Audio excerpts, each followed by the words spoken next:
All right, so moving right along in Rudolf Steiner's Spiritual Hierarchies and the Physical World, we are up to Chapter 8, The Spiritual Hierarchies, the Zodiac, and the Human Being, given on April 17th, 1909 in the evening. Now in this chapter, Steiner gets a bit more concrete about the planets, the actual physical planets, and their relationship to the phases that he's talking about in his cosmogony, where we've seen that he moves from old Saturn to old Sun to old Moon and then to Earth, eventually to Jupiter, Venus, and Vulcan. Those are in the future. And here he talks about, he goes back over Saturn a bit and rewinds, and he says that, recall that with Saturn, we have the thrones, which are the spirits of will, who sacrifice some of their substance to create the warmth substance of Saturn. Saturn is primarily characterized by its warmth substance. And indeed, as I've learned, as he says, the physical Saturn that we see today is a leftover from this old Saturn. And the physical Saturn is made up primarily, of course, of hydrogen and helium under intense pressure, and that pressure causes heat. So Saturn is actually a very hot planet. You would assume because it's so far out that it's cold, but it's not. It's actually very hot.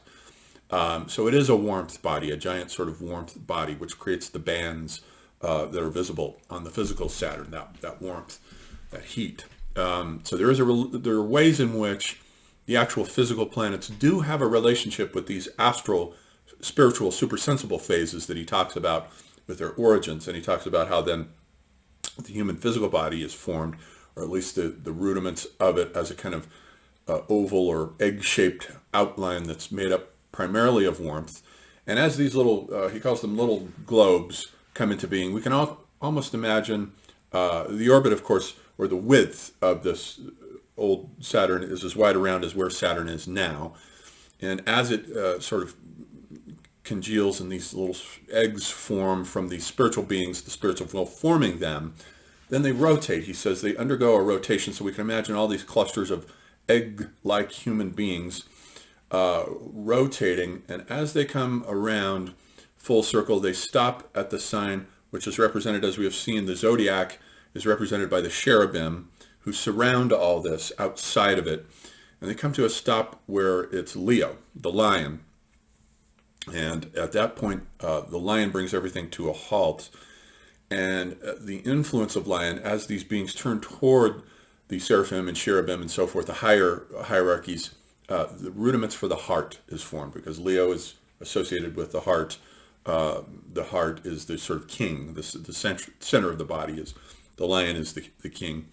And so that brings everything to a stop. And then a number of rudiments, and these are just the sort of sketches, the rough draft sketches of what will later become the organs of the human body are formed. For example, the sketch for the breastbone and the rib cage, which conceals and protects the heart and the lungs, and is therefore a kind of exoskeleton. Our rib cage is a kind of exoskeleton, and so that comes into being in association with the crab, with Cancer, which is an exoskeletal creature, and so forth. So a number of the rudiments of the human interior anatomy, its subtle version, even though he calls it a physical body, it's not physical in the way that Earth is physical. It's just that its outlines and the seeds for the organs start to sort of pulse their way into being. And then the whole thing comes to a stop. Then there's a pralaya, and we get old Sun. Now, old Sun is as wide around as the orbit of today's Jupiter, and indeed he actually says you can call it Jupiter. So we learn in this chapter that old Sun is simultaneous. You can call it old Jupiter just as well as you want to. He refers to it as Jupiter here.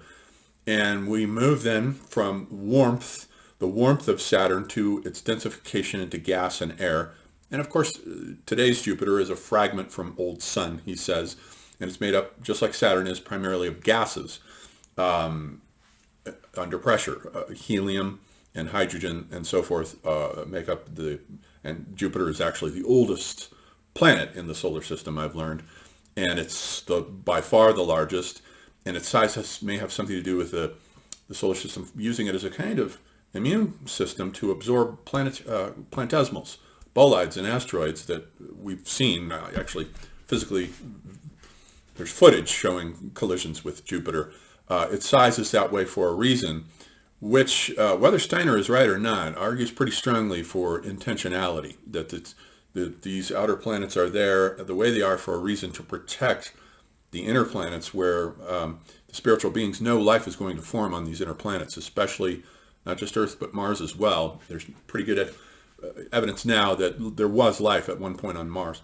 But so anyhow, with Jupiter, or old sun, we get the densification into gas, air, and then the next being down on the hierarchies, the dominions, which are the spirits of wisdom, sacrifice their substance to create the ether body. And so Steiner says that this whole thing is a single ensouled living being, this Jupiter size being. It's alive with a single soul, and it densifies into air, gas, mist, and globes, once again, within it start to form these miniature sort of globes. And as they form eventually and make a complete rotation, they come to a stop in the area of the Eagle, Aquila, which is the constellation located above Scorpio. And this is why sometimes the Eagle is swapped out for Scorpio in the so-called tetramorph, which later becomes associated with the four evangelists, the lion, the bull, the eagle, and the water bearer, the man, because the eagle is located right above it. But he says it comes to a stop at the point of the eagle, and as these globes come by that have already gone through their life cycle with their etheric bodies and so forth, they are killed in a certain sense, stung by the scorpion. So that's why he says this region is called Scorpio. And this whole epoch then comes to an end when all these globes are sort of killed, put to death again, and the whole thing stops. And you get another Paralia, and then a shift into Old Moon, which, remember, he said is as wide around as the orbit of Mars, and can therefore be also referred to as Old Mars. He says today's physical planetary Mars is a holdover from Old Mars. And indeed, once it gets going again during this Old Moon / Mars period, it gets going again and it densifies further into liquids, recall. So we get this sort of giant ball of liquids. And indeed, the physical Mars was at one point covered by oceans. It was molten, just like the Earth. It was molten lava at one point, liquid in that sense, and then eventually developed oceans and possibly life, bacterial life, at about the same time that Earth did. So in a way, you kind of wonder if Steiner's tuning into Old Moon is really him somehow tuning into Mars and the evolution of Mars, because he says that Mars is a physical leftover from Old Moon. So we're getting more concrete here with the planets and their origins, moving from Saturn to Jupiter, jumping the asteroid belt, which he says was the result of a war in heaven, to Mars, and then eventually to the Earth. Now with Mars, too, we have, because of the liquid aspect, we have the Waterman. Aquarius now is linked with Mars, just as we saw the Eagle as an air creature, which was linked with the air-gas phase of old Jupiter or old Sun. And then, and of course, Leo's is a fire sign. The lion's always associated with the sun and fire, hence the warmth phase of Saturn. So these four cardinal points, he's linking these four cardinal points as they form the tetramorph, and they'll eventually form four different types of humans on Earth. So then old Mars, old Moon goes through its cycle, and the present Mars that we have is a leftover from this phase. It's dead, basically, from this phase. Then we get to the Earth. And during the Earth phase, he says, during the Lemurian time, now we have the densification further into solids, and eventually we have the eye. And the eye is created during the Lemurian period. And all this, he says, is connected with the solidity of Taurus, the bull. Taurus has to do with the sex drive, with the sex organs, with this concreteness. It's linked with the first house and the 12 houses, not the 12 signs, but the 12 houses. Each of the 12 houses of the zodiac are linked with, symbolically, with one of the 12 signs. And the first house is linked with Aries, and the second with Taurus. And Taurus also, by the way, may be the oldest. It's one of the oldest constellations in the world.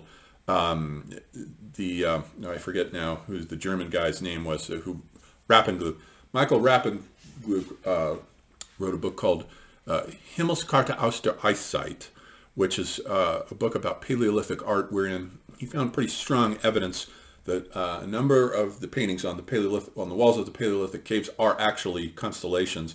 Specifically, Taurus is there with one of these bulls because it has the Pleiades above it. there are 6 visible dots and there are 6 visible stars in the Pleiades. The 7th star is not visible. And he has pretty concretely identified that this is very likely this bull on the walls of one of the caves. I forget which cave it is. It might be Peshmerl maybe, or Altamira. Has the bull there. And he's also identified a carving. I think it's a mammoth ivory carving of a man with a belt that looks pretty strongly like it might be Orion. So we know these constellations go way, way back. And Steiner says in this chapter then that during the Lemurian period, which is the 3rd phase of Earth, after the Polarian and Hyperborean phases, we get the Lemurian phase. And this is the phase in which the I, the rudiments of it anyway, the I, the ego, das Ich, begins to come into being, which is the 4th of these phases, and we have the bull. And so he connects everything. I like the way Steiner sews everything neatly together. Sometimes he has to force things a bit to fit, but nonetheless, like he did last time by pulling the trick of switching the names of Venus and Mercury, that was a neat trick to get it to come out in accordance with the Ptolemaic system. But I like how he sews all this together, the tetramorph, the 4 signs. And note that those 4 signs would have been the cardinal points during the precessional month of Taurus. The sun would have precessed into Taurus at that point during the spring, and then in the summer it would be Leo. Then in autumn it would have been Scorpio / the eagle, and then during December it would have been Aquarius. So those would have been the 4 cardinal signs during the precession of the Platonic month into Taurus, which is roughly 4000 BC or thereabouts, 4000 to 2000, which is indeed the age in which bull imagery predominates all through Mesopotamian art. In the Gilgamesh epic, we get the great Tauroctony, the prototype, as far as we know, of the bull slaying that eventually migrates its way through Minoan Crete, where all the bull jumpers are depicted on the walls at Minoan Crete, and eventually, of course, somehow over to the Spanish bull rings of today. All of this has come out of the age of Taurus. Gilgamesh and Enkidu are the first to kill the bull. It's a giant bull, a monstrous bull, which is why I like it so much. I like monsters. And then in Egypt, of course, it's saturated with bull symbolism, especially in its first 3 dynasties, where there's an orientation more to an astral cult of the night sky than to the solarization that takes place with the ray cults during the 4th dynasty. And we get the Great Pyramids and the Sphinx and all these things that are associated with the solarization phenomenon, where the mortuary chapel that was on the north face of the pyramids, let's say the first Great Pyramid is the Zoser Pyramid in the 3rd dynasty, the mortuary chapel's on the north face there, which is, and there's a Serdab there, which is the earliest life-size statue of a pharaoh oriented toward the star Al-Qaid, which is one of the stars that's near the stars that circle the pole, which at that time would have been Thuban, the pole star Thuban. And there's lots of bull imagery during this time. One of the constellations near that is the thigh of the bull, the great bull's thigh that's there. And note that when Gilgamesh and Enkidu slay the giant bull, they tear off one of its legs and throw it back up at Inanna. So it's interesting that the Egyptians have the bull's thigh, Meskatu, as it's called, as one of the constellations around the pole star there. But during that 4th dynasty, they moved that mortuary chapel from the north face on the Zoser complex of the stepped Zoser pyramid to the east face. And the only reason for doing that would be to greet the rising sun and to account for the shift in the solarization of the ray cults. And that's why you get the name Ray appended as a suffix to Kaf Ray, Menkau Ray, to these rulers during the 4th dynasty. It's a solarization process. Gebser would describe it, I think, as an awakening from the nighttime sky and its dark astral nighttime cults to a daytime consciousness, which begins to enter in with the ray cults, which at that time began to become predominant over the Osiris cults, which had predominated. And Osiris is depicted very often when he's dead, riding on the back of a bull. And the king, if you look at the thrones that the pharaohs are sitting on in those first 3 dynasties, they're in the shape of a bull. They have bull's legs, whereas that gets substituted out for a lion in the 4th dynasty, and you see these pharaohs sitting on thrones with lion's legs. Interesting how these processes work. So we'll leave it there for that chapter. We see things getting more concrete now with Steiner's evolution for the actual physical planets in our solar system today.